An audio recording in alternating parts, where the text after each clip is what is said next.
Hello, welcome to Jason the Old Millennial. My name is Jason, speaking to you here in my basement in the great state of Kansas. And today I'm continuing talking about the show Obi-Wan Kenobi, which is on Disney Plus. They have 3 episodes on right now. The third episode just happened this last Wednesday.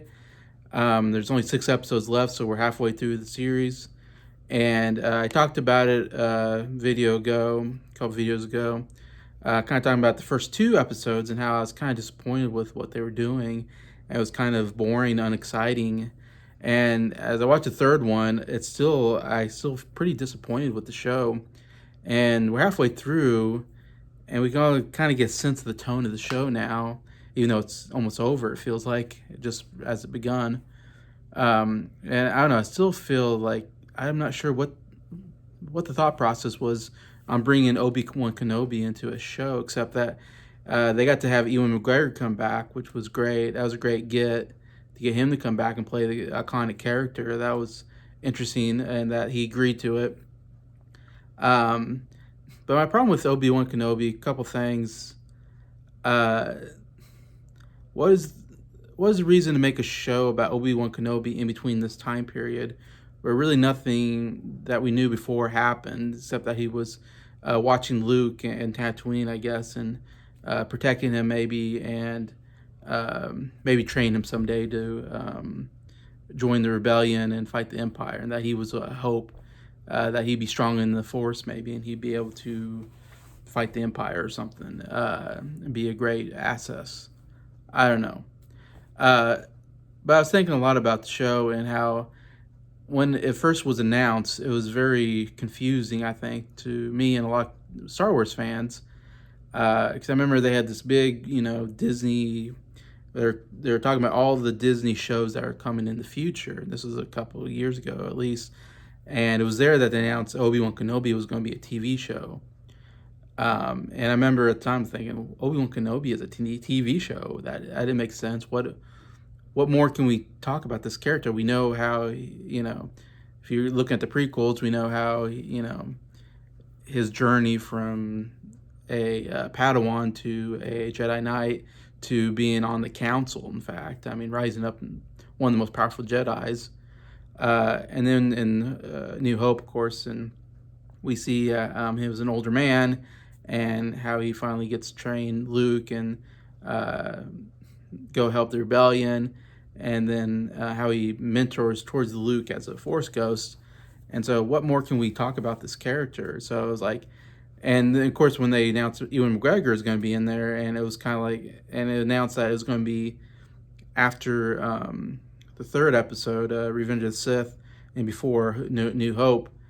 There's a lot of thought of like what happens, what exciting things can we talk about Obi-Wan Kenobi in between that time period, because he's not doing anything but waiting around for Luke to grow up and all that. And so you knew, like, okay, I guess they're gonna have to come up with some interesting. I mean, I guess in between that time, maybe something locally happens and he's involved. And I didn't really expect anything, dealing with the Empire to happen yet until New Hope. So I was like, okay, maybe they can come up with something interesting for Kenobi to do in between that time period. Maybe he's protecting Luke from some local bad guys or something like that. But then when they announced that Hayden Christensen was going to come back to play Darth Vader, that was really confusing, I think, because we thought, oh, so now we know Darth Vader's involved. And that didn't make sense because of A New Hope. We just kind of, as Star Wars fans, I think you just assume that Obi-Wan Kenobi and Darth Vader, that was the first time they met since Revenge of the Sith, and they had their big fight, where Obi-Wan Kenobi almost kills Anakin, and Anakin ends up becoming Darth Vader. So there's a 19-year period, I believe, in between Revenge of the Sith and A New Hope.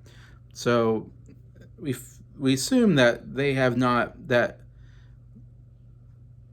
Obi-Wan Anakin's, or as Darth Vader, is probably trying to look for Obi-Wan Kenobi to kill him, but that he hasn't found him in those 19 years. And so that was 19, and maybe even gave up because he figures it's going to be possible to find him, kind of like Yoda, the same way. But we just figured they haven't seen each other until that point, because then when they do meet in A New Hope, Obi-Wan Kenobi, Darth Vader says Obi-Wan Kenobi, when we, of course they talk about, like, that's a presence I haven't felt in a long time. Now, in this show, this takes like 10 years after Revenge of the Sith, so this is 9 years before they meet in A New Hope. So I guess you can say 9 years is a long time that they haven't met, but it seemed even cooler and more plausible that they haven't met in 19 years, 'cause that's a really long time. That makes a lot of sense to say, oh yeah, I haven't seen him in a really long time. 19 years, 9 years, not as long. I mean, it's still some time, but it makes it a little more recent, the timeline.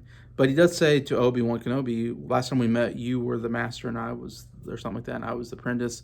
Now I become the master. Well, that makes sense because when they met in Revenge of the Sith, even though they both were Jedis, I guess somewhat equal terms, uh, Obi-Wan was still kind of his former master at that point. But now if they meet 10 years after that, they're no longer really a master apprentice type relationship. And so it doesn't make sense to say when we met 9 years ago and fought, you were the master and I was apprentice. I feel like at that point they were pretty much equal, and wouldn't use that terminology. So it really bothers me that Obi-Wan Kenobi is kind of making the show where Darth Vader and Obi-Wan meet. They meet in this third episode, which was surprising because I didn't think they'd meet till the sixth episode. And you figure, well, if there's one reason to bring back Obi-Wan Kenobi, I think is you want him to have another epic battle with Darth Vader, maybe, or somebody. That would make it a worthwhile show. Um, so I don't know. It doesn't make sense. And to me, in my personal opinion, the original trilogy, that's canon. That everything, that's the first, that's the original. Everything that's made after the first three movies needs to be consistent with those first three movies. And if it's not, then it's not canon because because it doesn't make any sense. It's not. You gotta be consistent with the original material. When you're not, then it just doesn't make any sense and totally destroys it. And so, to me, anything that after it's not consistent with the first three movies, to me, I don't even consider that canon. Like the prequels, I don't even watch the prequels because to me, that's so inconsistent with the original trilogy that I just can't even. I don't acknowledge that that really exists anymore. And Star Wars is going to say that's canon. To me, the only thing canon is the three original movies. They did the three sequels. I don't feel like that's canon because it feels inconsistent with Star Wars as a total, with what I know about Star Wars and how it works. And then, the really only thing I consider canon right now is The Mandalorian and the Book of Boba Fett because watching those two shows, I feel like it's consistent with the original three and doesn't mess up the original three movies or change anything. It's all plausible in my mind that could exist, but a lot of things that happen before and after don't make sense to me because if big events happened before, they would have talked about in the original series. It doesn't make sense that there's these characters that existed before, like Qui-Gon Jinn, and they never mentioned it in the original series. That was a major character, or Ahsoka, or the Inquisitors. I don't know. That all kind of bothers me when they mention these major things and they never talk about in the original series because they didn't exist yet, and all that. So that's my big problem with Obi-Wan Kenobi is the inconsistency, I think, with the original series, in that sense, and the fact that I just don't. It kind of ruins it that Obi-Wan Kenobi meets Darth Vader in between the two time periods, I guess. That's why I can't really buy into this TV show right now. And like I said, it's just been a very boring show to me. And it's totally changed what I thought it was going to be. Like I said, when they first announced Obi-Wan Kenobi, I wasn't really excited about it because I was like, Obi-Wan Kenobi, why? We don't need an Obi-Wan Kenobi show, I guess. Even though I like Obi-Wan Kenobi, unless they came up with a really good story, I can get on. But I didn't know what the story was going to be yet. And so I didn't really think much about it because it took a while before they finally shot the show. And then finally we got to the show last couple weeks. And I wasn't that excited until I saw the trailer to the show, actually. And watching the trailer, I was like, I don't know, it kind of hyped me up because like, I'm excited for something new and exciting TV wise, and I'm more excited about The Mandalorian. I want another season of Mandalorian. That's going to be the show I'm most excited about. But between then, if we got Obi-Wan Kenobi as the next big show, I guess I was kind of like, okay, they can do something pretty cool with the show maybe, and it'd be exciting. And like I said, it's kind of fun to see Ewan McGregor back in the role, and that's what kind of makes it excited. Anyway, so I was really hyped up for that first two episodes, and I got in my big 60-inch TV. I turned off all the lights, which I usually don't do, and I watched them back to back, like at night, like it's like this, premiere. I try to make it as most as cinematic as I possibly could, and I guess what I expected out of Obi-Wan Kenobi is I I imagine he had his lightsaber. Like I said, he was watching Luke. He was, make sure he was being protected, and I guess I knew the Inquisitor was going to be involved, and I guess I thought he was going to get in some really cool lightsaber battles with Inquisitors. Uh, I thought stormtroopers. He's going to wipe out a bunch of stormtroopers. I thought there's just going to be they're going to come up with some really cool action sets for Obi-Wan Kenobi to do some really cool things. So we haven't really seen much of that. We've seen a little bit of that with the Mandalorian because we've seen Ahsoka, we've seen Luke Skywalker do some really cool things with the lightsaber, and I want to see more lightsaber. I guess that's my big thing. I love the lightsaber. When they turn that on, goes that sound effect is just like hits you in the visual of that lightsaber is like that is the coolest weapon in history of cinema. That's maybe one of the biggest things about Star Wars to me is that lightsaber. Such a great idea and design, and so I want to see more lightsabers. And so coming into it, I expected we're going to see some cool action scenes with lightsabers, and so far we haven't seen anything, and we're halfway through. So they have 3 more episodes to change my thoughts on it. But we get to the 3rd episode, in fact, and Darth Vader shows up. And so now we get this fight scene between Darth Vader and Obi-Wan Kenobi. But Obi-Wan Kenobi, the way they've decided to portray this character, which seems to me inconsistent with the character maybe, or at least not interesting take on the character, is that he's this broken man. 10 years after Revenge of the Sith, he's just this broken individual who's kind of given up on being a Jedi.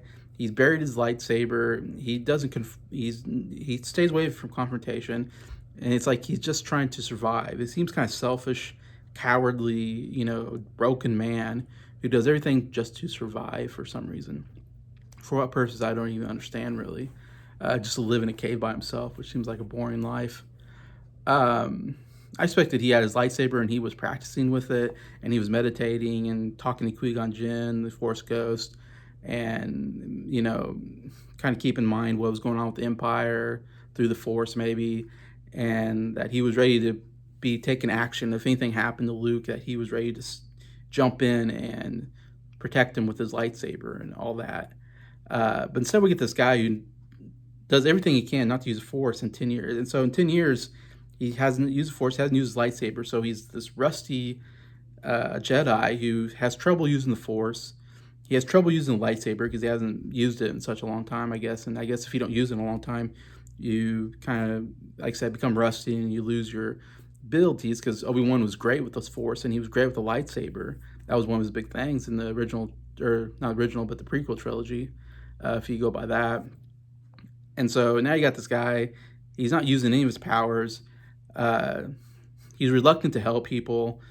We've seen, in fact, in this 3rd episode especially, you see people getting killed pretty violently by Darth Vader, and he doesn't help any of them, save any of their lives. He doesn't save anybody's life, really, in the show, except for maybe Leia. But we've seen very episodes where people come to him for help, and he doesn't help them, and they die. And so, gosh, this guy's not doing a very good job as a Jedi, and I guess I didn't expect that. I guess for me, my expectations was he's going to be this cool, really, it's going to be some cool action with him, and he's going to really have some great scenes where he's going to, wipe people out. And instead, we get this series where he's just this weakened, cowardly, broken individual who I guess is trying to sum up some courage to, fight back finally. But it doesn't seem consistent with the Obi-Wan that we see in episode 4. He doesn't seem, when we see Alec Guinness, he doesn't seem like a broken man. He uses the Force when he needs to, he uses it to confuse the stormtroopers, these aren't the droids we're looking for, he's able to do it without any problem. We don't see him do the lightsaber a lot. We see him cut a guy's arm off. He tries to attack Luke, so he has no problem getting it out and cutting that guy's arm off, or alien's arm off. Then we see him fight Darth Vader, and he doesn't seem scared of Darth Vader. He seems perfectly fine going against Darth Vader again. And this episode, he was so scared of Darth Vader. He's so scared of lighting his lightsaber. He has lightsaber in his hand, and he couldn't even like turn it on. Instead, he just runs around, tries to run away from Darth Vader, and then finally lights a lightsaber, and they finally get in battle. But Darth Vader totally owns him.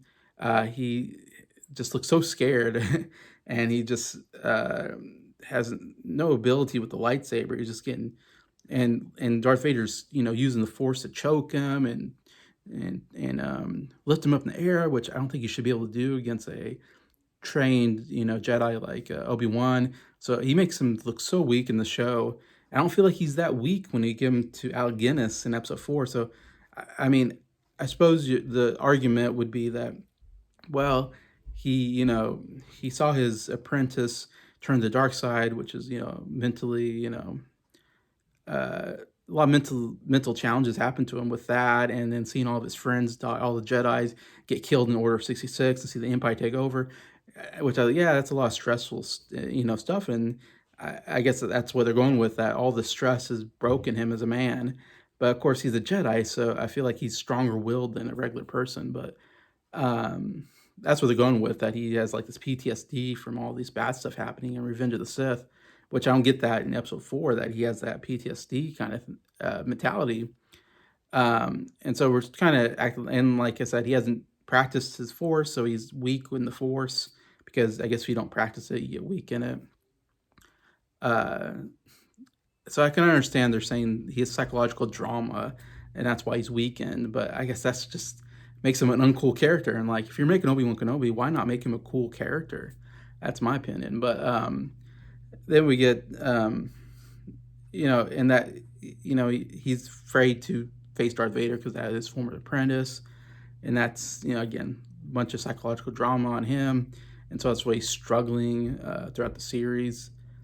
And then maybe between, I guess, this series, however it ends, and Who New Hope, somehow he changes again to being more courageous and more stronger in the Force, and maybe he realizes that he needs to step it up and be a man.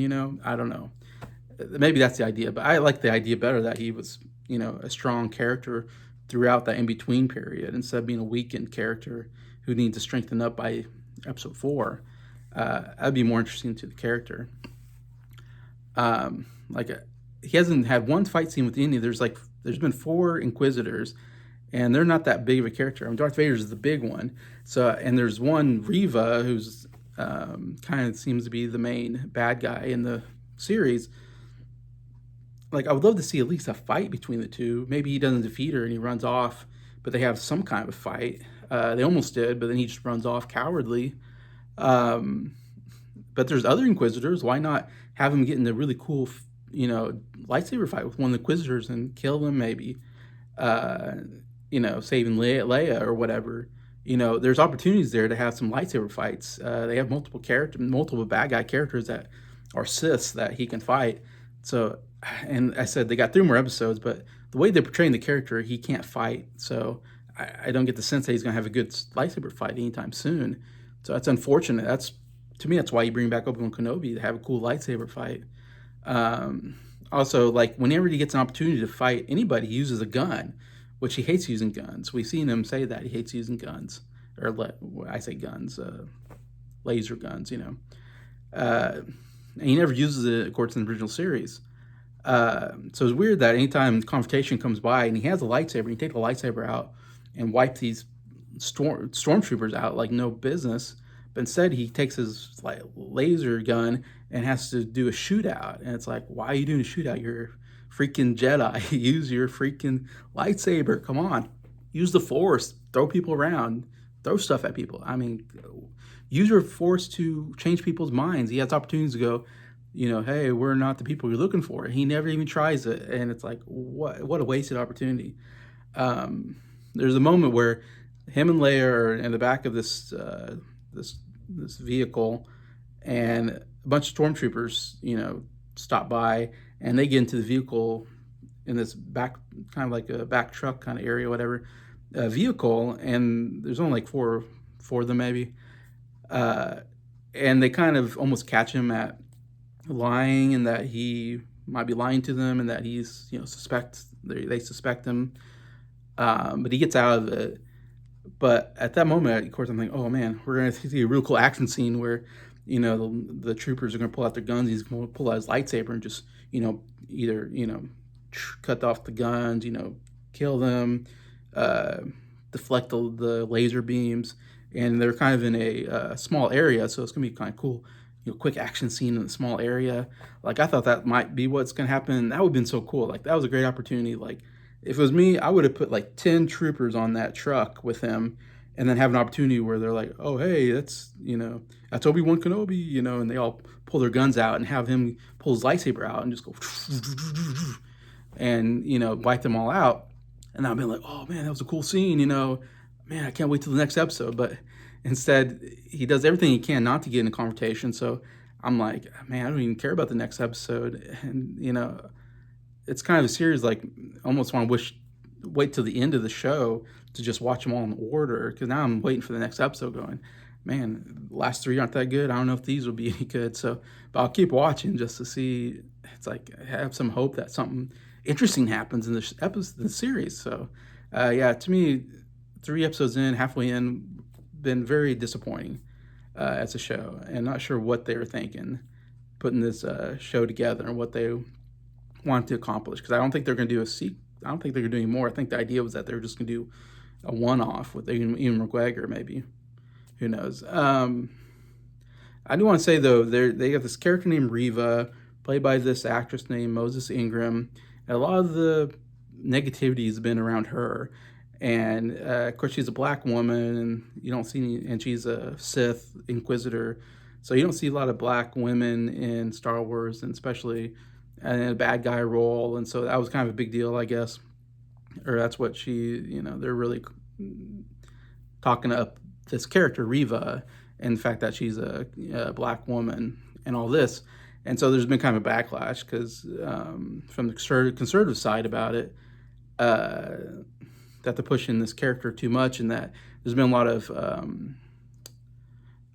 criticism of her as an actress, and that she's not a very good actress, or they hate the character Reva and they don't think it's a very good role. And like my opinion, I think is actually it's actually one of the better characters in the series. Reva is like the main bad guy character who's kind of really pushing the plot forward, and one of the better characters there. And I think Moses Ingram is doing a good job at the role. I guess I don't understand why there's so much criticism over her acting. Like I don't think she's doing a bad job or it's a bad character. I think Obi-Wan's the problem, not Reva, but everybody's kind of pushing on Reva. So I guess that's just my opinion. Like I don't get why we're pushing on Reva so much, that character, and Moses Ingram as an actress, which I don't think is really a problem at all for the series, but that's just my opinion on it. Anyway, so that's just my thoughts on Obi-Wan Kenobi so far. And I guess if I feel at the next couple episodes, if anything major happens, I'll talk some more about the show maybe, and when it ends, I'll maybe talk more. But I guess I kind of gave really the reason why I'm disappointed, why I wanted more out of the show. I think in this video kind of explains what I was looking for. So anyway, so if anybody's watching Obi-Wan Kenobi, feel free to comment. What do you think? It seems like a lot of people are more positive about the show than I am. So maybe that's just me. But I wonder if anybody else feels the same way I do about the action-wise of the show, and where they're taking the character. And tell me that where you think I'm wrong on that. If you agree with it, feel free to comment. If you watch the show, if you have any opinions on it, I'd love to read them. And just thank you for watching this video and for liking it. And just thank you to all subscribers for supporting the channel. I appreciate you. Have a good day.